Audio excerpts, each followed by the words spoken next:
Hello, thank you very much for joining the channel this morning, and I'm doing this video quickly just to explain a situation that is upon Ghana football at this point. So you remember that Ghana has been banned by the Confederation of African Football (CAF) from staging any match that is of international category C nature at home.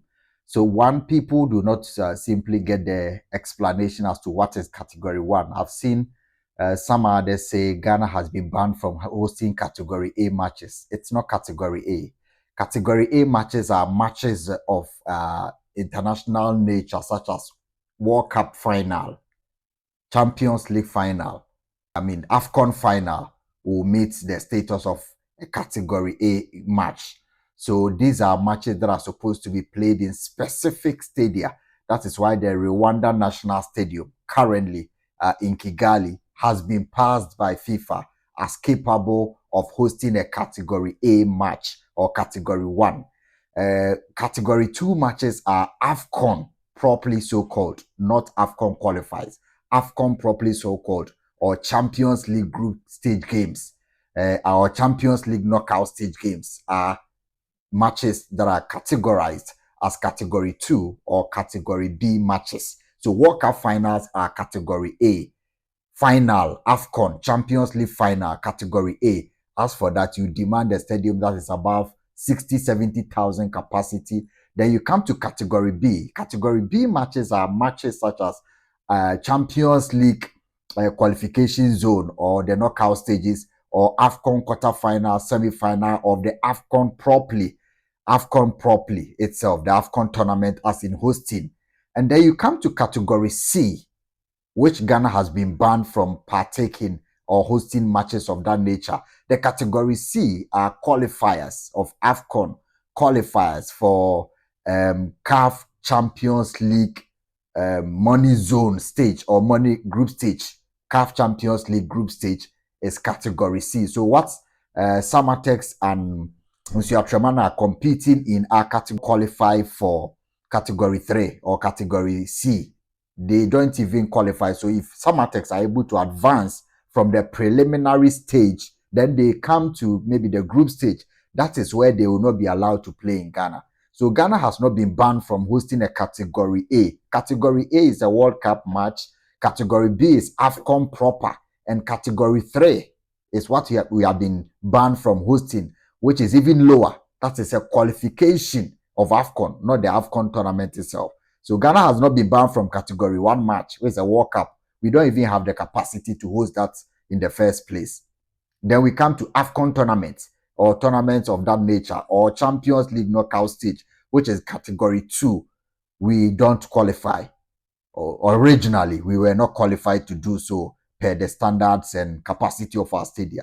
Then we come to category 3, which are qualifiers or preliminary stages of Champions League CAF or Confederations Cup, which we qualified and we have been withdrawn from that stage. So Ghana has been disqualified from hosting not category A, we originally don't qualify, not category B, but category 3 matches. That is the fact that I want to lay bare before I go to the main substance of this video. So after CAF's decision to withdraw the only remaining stadium, Baba Yara Stadium, then what happened? Ghana had 2 options. The options were that we needed to provide to CAF our alternative international venue or alternative country, host country, 1. Then 2, we supplied them with a stadium in Ghana that requires to us that we think that it fits or it passes the qualification for CAF to come here and review again. That's an emergency review or an emergency inspection, of which CAF will send someone to Ghana, and the person's travel costs and other expenses are going to be borne by the country that is requesting for the emergency inspection. I have explained that in the previous video, so I don't want to dwell too much. So we supplied Legon Stadium and asked that CAF comes here to check and see if the stadium will pass for us to host Sudan on October 11th. That's next month for the AFCON qualifiers. Or we supply them with an international country, our second home venue in a foreign country. So Ghana had two countries, Togo and then Cote d'Ivoire. But the Ghana Football Association decided to go with Cote d'Ivoire, decided to go with Togo. They wanted Cote d'Ivoire because of the facilities they have due to the recent hosting of the AFCON. And the Ghana for Ankasa FA4, they prioritized or they had in mind choosing Ivory Coast, as I understood. Then there was also Togo, and the Ministry of Sports will have to collaborate with GFA to select a venue. So the ministry and the GFA, after some negotiations or discussions, deliberations, we understand, say, Omo decided, said they will go for Togo. So they sent in a request. What I can confirm from my sources in Togo is that the Togolese authorities have not categorically stated or written back to Ghana as I speak. Perhaps they will do very soon. They have not written back to Ghana because Ghana needed to supply this information to CAF by the 15th or 16th of September. That was 2 days ago. So that information has been sent, and the Togolese are aware that Ghana have sent their home venue as an alternative host country for Ghana's games. Then Togolese authorities will need to respond as soon as possible, and which we don't have the concrete or conclusive evidence to say that they have sent. But what we know is that Togo have rejected. They have rejected the request by Ghana. And this rejection is based on two factors, which I will explain in this video. So Togolese are rejecting Ghana's request to play there. So they have rejected in principle, yet to write to Ghana. One, Togo's main stadium, that's the Kege National Stadium in Lomé, for some past few years, was disqualified by CAF. They did not have the required facilities and logistics to host matches. So they were banned like Ghana. But those days, or when Togo was banned, there were no qualifiers ongoing. They were giving heads up, like Ghana was giving a heads up, and we failed to react or we failed to act on it. They were giving heads up, and they took a major renovation of the stadium, which you'll be watching very soon, or which you are watching on your screens. So the KK National Stadium has undergone renovation. It looks very good now to the standard required by CAF. That is the only stadium they have for international matches in their country. And of course, Togo's population, and you look at the country and you clearly can see that having one international stadium should be enough for them. And so they don't want to compromise on that. They have only one stadium. And the only one stadium they've had their own issues with the pitch, struggling to maintain it. So this man here is the person in charge of the Togolese stadium. And he talks about the fact that they don't have the capacity to grow the pitches to the level they want. So they are struggling to maintain it so that they always have a constant home venue. So this is one. Their pitch is not a hybrid pitch to allow for two teams to play on the same pitch. And they don't think that, the pitch in Ghana, for Ghana to host our matches there, then they also come and host it. So they are protecting their pitch. You remember that we allowed the church service on the field to be destroyed 15 days or 16 days to an international game. And they understand that the magnitude of a football game on the field will reduce the nature and quality. And it will take them days for the reclamation process to be completed. So they will not, compromise on that and allow Ghana to come. Those who speak Twi, the omo pacha and say omo ankasa kra no, omo nan na omo gina so no, egina ye. Omo pitch no, they are struggling to maintain the pitch. Nti omo nan no omo gina so ye. E na omo san akọ America beka ho. Omo na ankasa omo theater. Nti omo ntimi nkọfa America meka ho. So they will not give their pitch to Ghana and then also come to play on it. 2 international games omo ntimi. That is one. Almost see they are struggling. Now, as for them, they will take measures to protect their pitch. So this is one. But the most important point is that I told you 2 factors. The Togolese are saying they play Algeria in the same African Cup of Nations qualifiers. The first leg is in Algeria. Stade de Kégué.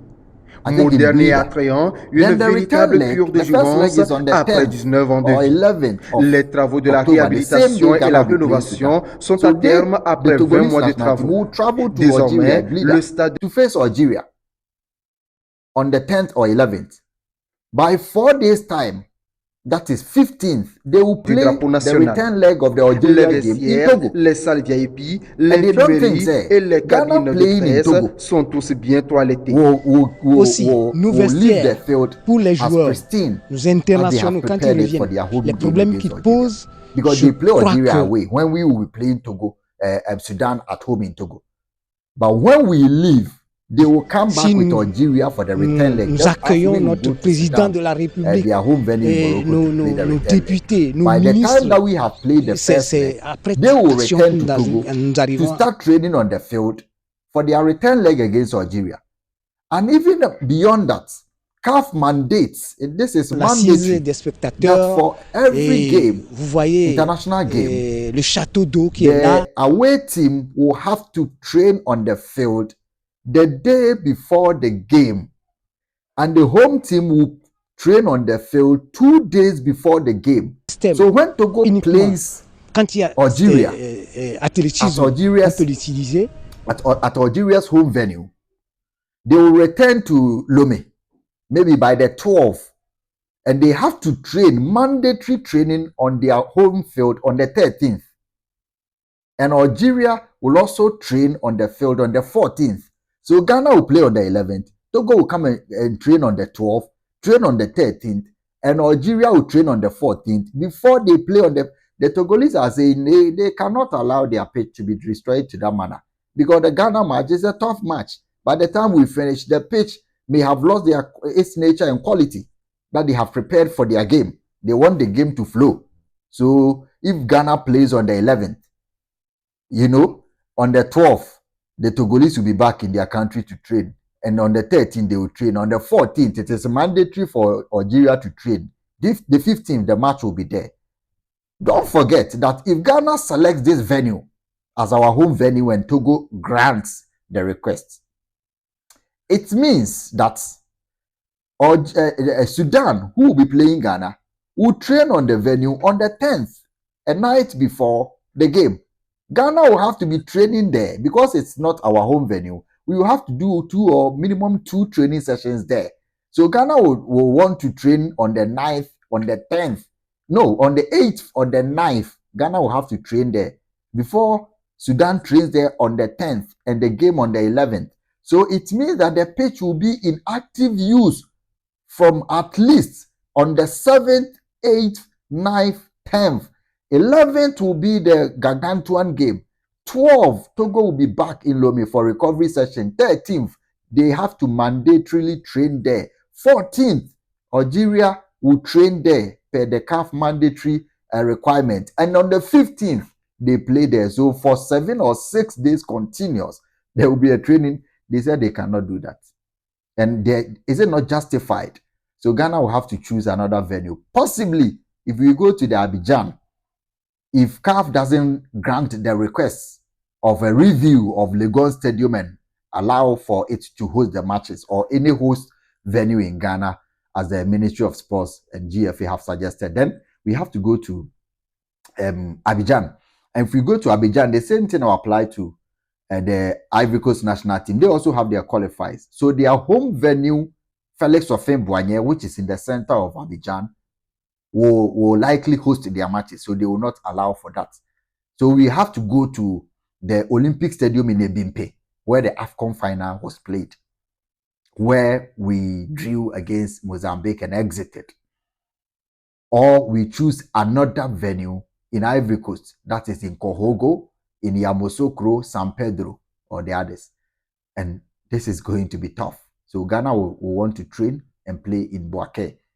No, in Abidjan, which is the capital, and get some fans. But even if we go to Ebimpe, that is like 40-50 kilometers from the town center, we are going to struggle because no supporter, how many supporters will be able to travel from Ghana and board buses, get to Abidjan before they take another 60-kilometer drive to Ebimpe, that stadium which is at the far end of the Abidjan capital or the city. That's a very, very difficult decision to make. So Ebimpe there, personally, I think it's out. So now Ghana is in a fix. But the Togolese situation, they have not responded officially, but this is what the officials of Togo FA have told me. Reasons why they cannot grant, not because they have any political or geopolitical issue with Ghana, but these are very valid reasons. These are people who are thinking beyond not granting a pitch for events days before the game and collect money and say they want to protect the pitch and they think that the stadium cannot contain that kind of pressure 4 days before their own international game, because their game will prevail or take the priority over any other international match that has been prioritized or characterized to play in the country. So this is the reason why Togo has rejected. There is also another story from Tarkwa, where the Tarkwa Municipal Assembly have forcibly ejected the National Sports Authority from office. You know, the Go Face Ghana Limited constructed this stadium for Tarkwa because of their mining activities there. So as a corporate social responsibility, they have put up this stadium for the people of Tarkwa. Now, Go Face Ghana Limited are silent. The Municipal Assembly in Tarkwa says the NSA does not have capacity. They have shown their inability and disability in maintaining the stadium in Ghana.